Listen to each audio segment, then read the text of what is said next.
So I came home after serving 15 consecutive years in prison. I was blessed to come home and not have to worry about the things that you would normally have to worry about. Housing, transportation, clothing. I was blessed not only to have a house, but being inclined to music, I was blessed to be able to go to a place where I could just go downstairs and have music at my access. That's a blessing. I was blessed not only to have transportation, but I had a big pretty truck with big pretty shiny rims and big loudspeakers. I was blessed to not just have clothing, but extravagant clothing, name brand clothing, expensive clothing. I would drive through the neighborhood in my shiny truck and my big pretty shiny rims.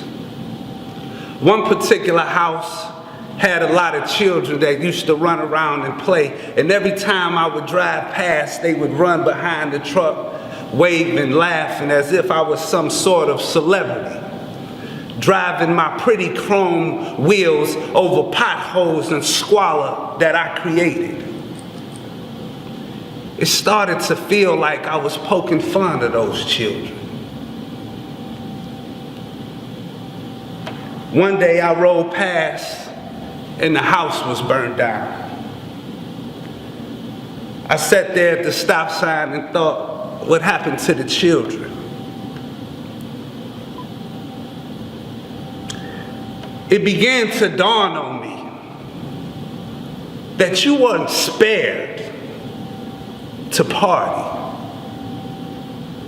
You wasn't spared to come out here and ride over the trash in the mess that you created. You didn't train and fast so that you can come out here and stunt on those that have less than you. So I sold the rims and got rid of the shiny truck. I wanted to have more simple things, things that looked more in conjunction with where I was living. I started to join boards in different organizations and became active in community things. I was rehabbing and building homes with Habitat for Humanity. It was great. You once burned down a house, now you had a capacity to build a house. I remember giving the keys to one lady and her two daughters, and she just cried, and the news was out there, and at the time Jennifer Granholm was the governor, and I'm out there crying and everybody crying, and it was a great thing. And I started to travel, New York, California, doing stuff, and something still was missing.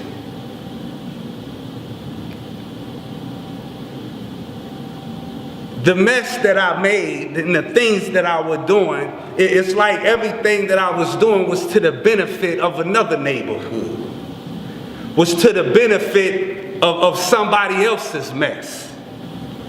And I started to ponder something that the site said in the report for my assault of offenders program when I was incarcerated. He said, due to the guilt that Mr. Sample has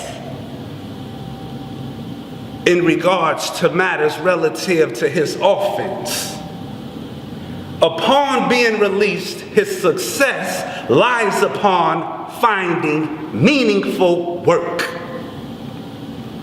His success, his staying free, and in so many words, his sanity. Meaningful work. See, when you do something, you gotta do something to undo the something that you did. I can't perpetrate an act of violence on you, and it's a physical act of violence, and verbally say, I apologize. Action must be met with action. I moved into the Saratoga community and it was a beautiful place. But due to the ugliness that I had going on, I made my environment reflect. So you doing things and you traveling and you beautifying and rehabbing homes, but what about the vacant lot right here? I remember when so-and-so lived right there. And when they moved away, we didn't wait to see who would move in. We tore the house up.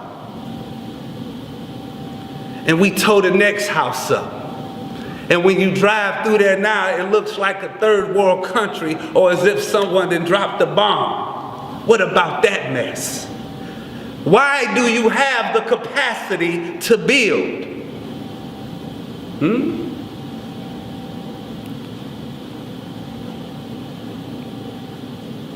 Guilt. It's this pressure that's always present. It's this thought that every time you think you're onto something beautiful, positive, and great, it says, you don't deserve that. So everything that you're doing that you think is positive is something inside of you that's saying that that's not enough. It's so powerful that I infected violence on the youth. So much so that I thought I was cursed and couldn't have a child. So when I had a child, it was hard to hold and love when you feel like you don't deserve to have. And then you think, will mine be taken away like I took somebody else's away? And so you find yourself in these slumps. And the world is calling for action. Where's the book? Where's the this? Where's the that? And you don't even have the energy to get up because guilt is weighing you down. 20-some-odd-year-old guilt. Why? Because you haven't done anything about what you did. So what is the Saratoga Engagement?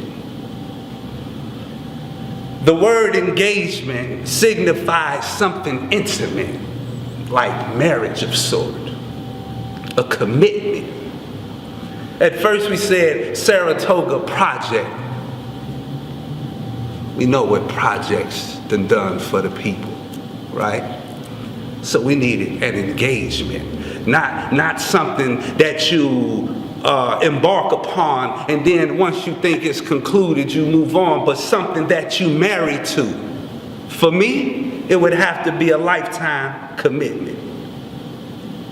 Forgiveness for me is so heavy that it can't happen in an instance. It's something I have to live, right? The Saratoga Engagement. Why did I return to the very place where the madness happened and it's a clean plot of beautiful green earth? Why? Why was I learning gardening and agriculture and how to officiate or do paperwork and understand emails? RAHAM, response, able, hands, and minds. Responsible for what? Well, we believe if you are able to respond, then you're responsible, right? I'm able to do something with that grass. So we say recreation from desolation. What do we mean? We tore up the Saratoga community for one simple fact, well, maybe two.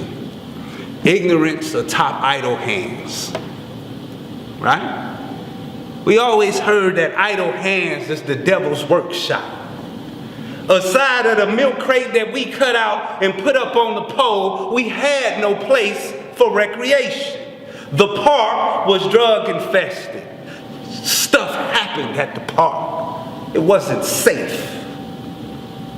Right? So this youthful energy that you have, that you're supposed to be out running around, is bottled up inside you. Right? And then it's dysfunction at home. So you in the streets, like the stylistics say, looking for someone just like you. And gangism happens. And you never had a country or a place that felt like home. So you start writing your name on walls as a sense of ownership. And you hold on to that 99-cent bandana that you got at the Chinese market like it's life. So much so that you would harm or endeavor to take another life.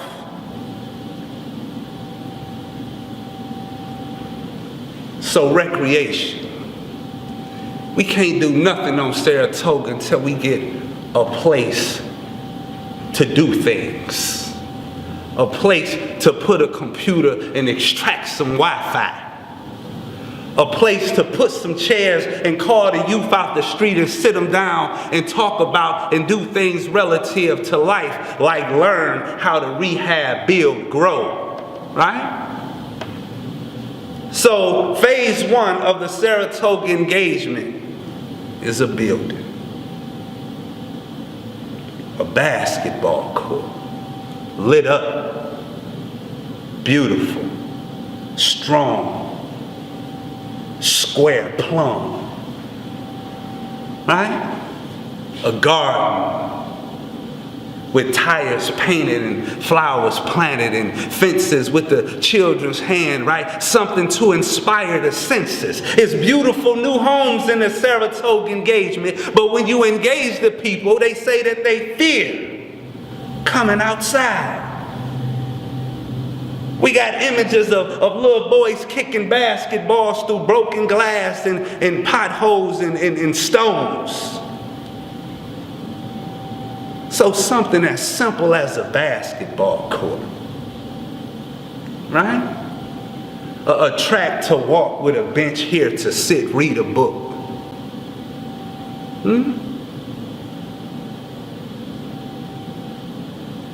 RAHAM, responsible, hands and minds. In truth, I probably got about $60 in my pocket. Phase 1 costs about $50,000. What the? That math don't add up. See, so now watch this. It's some people somewhere that say they're tired of certain people moving to their neighborhood. So we appeal to those people. Help me make my own neighborhood a place that feels humane, and I won't even think about coming where you are. No one should have to live in fear and squalor and desolation. How could you blame me for wanting to jump across the track to where the grass is greener? To those of you who once lived in the Saratoga community and couldn't take it no more. I get that. But let's say that you've been blessed to have something. Then you hold a tinge of responsibility. We need help. Help in lieu of finances, sure. But what about resources, right? What about material? What about you organizations that already did great and powerful things? You come from somewhere else and you seize upon the opportunity that our ghetto is. What about empowering us to take care of us? So for more information on how you can support the Saratoga Engagement, You can follow the link. You can get in touch with us at rahamdetroit@gmail.com. The website is rahamdetroit.org.